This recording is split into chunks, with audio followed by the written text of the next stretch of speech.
C'est la peur de l'échec. Personnellement, j'étais une personne qui avait vraiment peur d'échouer. Mais au travers le jeu de marquage de panier, je suis arrivée à sortir de moi, à accepter aussi d'échouer. Et surtout à travers cette citation qui a été donnée de la part de Mandela, qui disait « soit je gagne, soit j'apprends ». Donc même si j'échoue, je suis en train d'apprendre. Donc à ce niveau, j'ai arrêté d'avoir peur et j'étais motivée de me lancer, de prendre des décisions, des décisions qui me permettront de m'engager et de faire ce que j'ai à faire.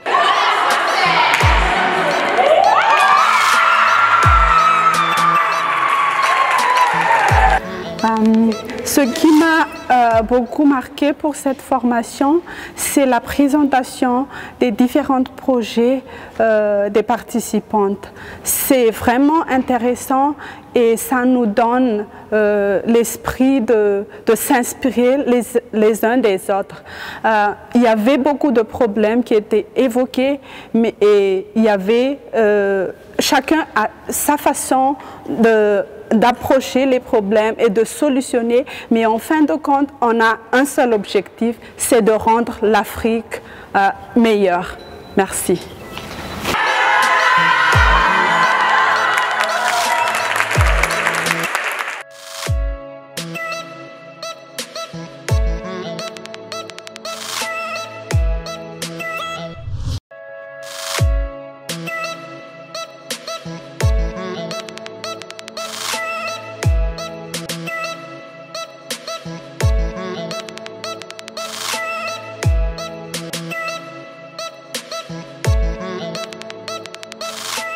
Aujourd'hui, j'ai reçu le cours sur le coaching avec Madame Diallo.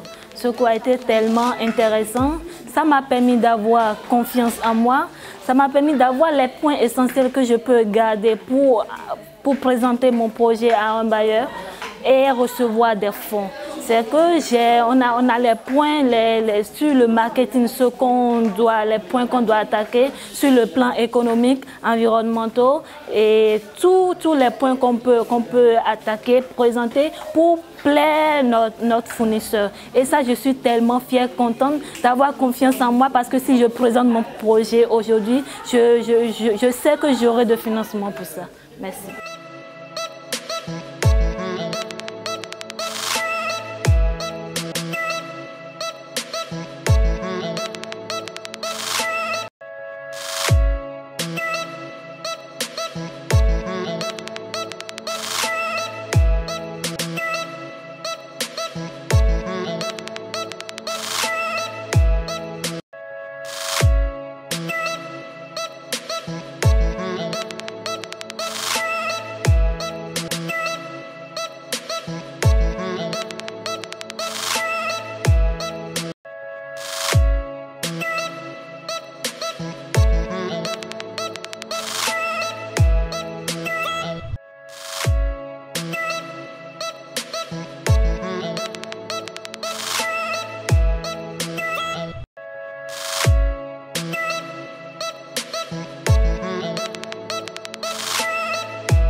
L'atelier a été très bénéfique pour nous.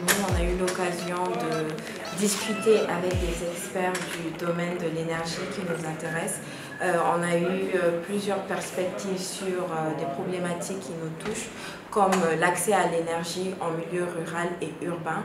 Et en plus de ça, on a eu l'occasion de discuter de l'efficacité énergétique qui est très importante en Afrique et comment utiliser les solutions qui nous viennent d'ailleurs de manière efficace, de manière efficiente et de manière adaptée au contexte africain.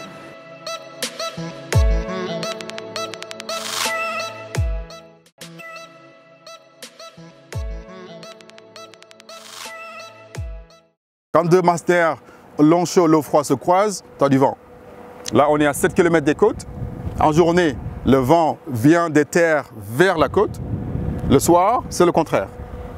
Et quand le vent vient de la mer, elle est beaucoup plus rapide. C'est pour ça que le soir, le vent est toujours plus fort qu'en journée. Donc, comme vous le voyez ici au sol, vous voyez, il y a des rafales de vent. Il faut les multiplier encore par plusieurs facteurs quand vous êtes à 100 mètres de hauteur. Donc c'est à peu près ça rapidement. Pour les travaux pour la maintenance, c'est ce qu'on appelle donc tout ce qui est O&M. Pour la maintenance, on a une équipe O&M qui est composée d'à peu près de 24 électromécaniciens. Donc leur travail, c'est l'électricité. Parce que l'électricité, elle est produite tout en haut. Elle descend de par un câble. Il y a des câbles qui traversent. Ici, on a à peu près 34 km de pistes autour d'ici. Ce que vous voyez ici, c'est 8 machines sur 6 km. Cela, on en a 46 au total. Ce parc, il fait à peu près 40 hectares. Là, on n'est qu'à l'entrée du parc.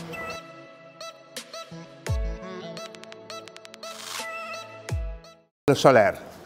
Quand les ventilos qui marchent avec le courant continu arrivent, qu'on l'on vend dans les boutiques, c'est ici. Donc si c'est 12 volts, vous balancez sur un côté, à partir du régulateur, parce que le soleil donne du 12 volts, la batterie donne du 12 volts. Pour le transformer, c'est le régulateur qui en fait 120, ou si vous voulez un grand, un 380 ou autre chose. Voilà comment ça se passe. Donc, sur le cours que je vous enverrai, vous verrez le système de branchement avec les couleurs. Vous aurez l'ensemble des informations là-dessus et les explications supplémentaires.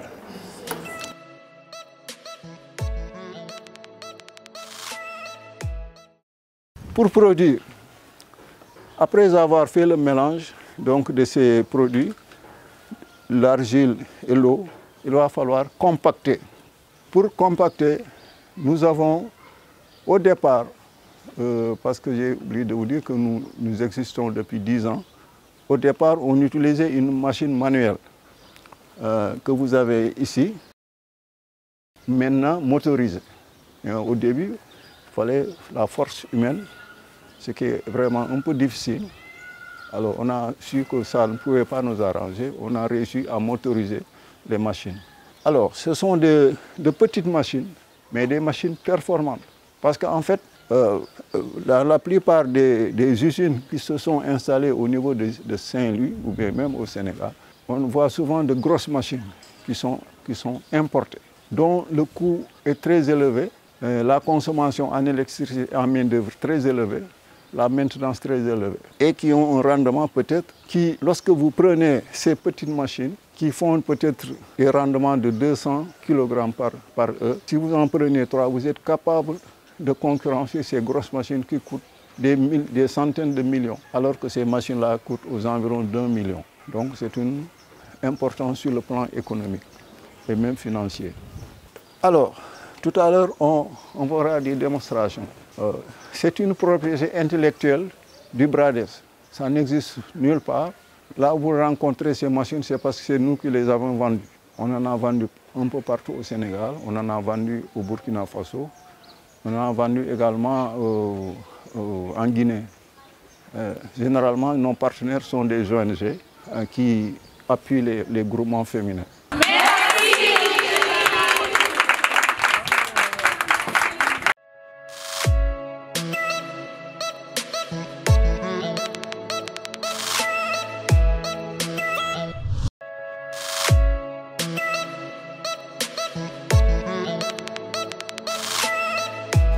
Aujourd'hui, nous avons eu une visite dans la centrale de Cheikh Anta Diop, dans le village de Médina, Dakar. Et ce qui est très intéressant et ce qui a fait que j'ai retenu, c'est que pour un bon leader, il faut mettre en place une bonne politique RSE. Avant de réaliser un projet, il faut être à l'écoute de la population. Il faut savoir quelles sont les conditions pour l'obtention d'un terrain. Et la centrale occupe une superficie de 86 hectares. Il y a eu une politique qu'ils ont mis en place, comme la réalisation d'une culture maraîchère. Ils ont eu à réaliser des forages solaires. Et aussi, ils ont eu à construire des maternités parce que les femmes avaient des difficultés pour se soigner ou pour aller à la maternité. Il y a eu également la construction des écoles pour permettre un meilleur taux d'éducation dans la région, dans le village. Ils ont mis tous cette politique de RSE en place parce qu'un leader doit avoir une vision claire, un leader doit avoir un esprit de partage, doit penser aux autres.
La formation en leadership de la femme africaine dans le secteur de l'énergie, initiée par l'USAID et mise en œuvre par le Centre régional de leadership Yali Dakar et PAO Africa, nous a permis, en tant que jeunes femmes évoluant dans ce domaine, de renforcer non seulement notre potentiel de leadership, mais aussi nos compétences afin que nous soyons mieux en mesure de contribuer à la mise en œuvre de stratégies et de plans d'action pour révolutionner les politiques d'accès à l'énergie en Afrique.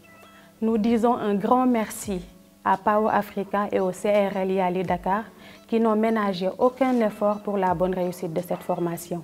William Golding disait « La femme magnifie et multiplie tout ce que vous lui donnez. Alors donnez-leur plus de responsabilités et vous obtiendrez un résultat phénoménal. »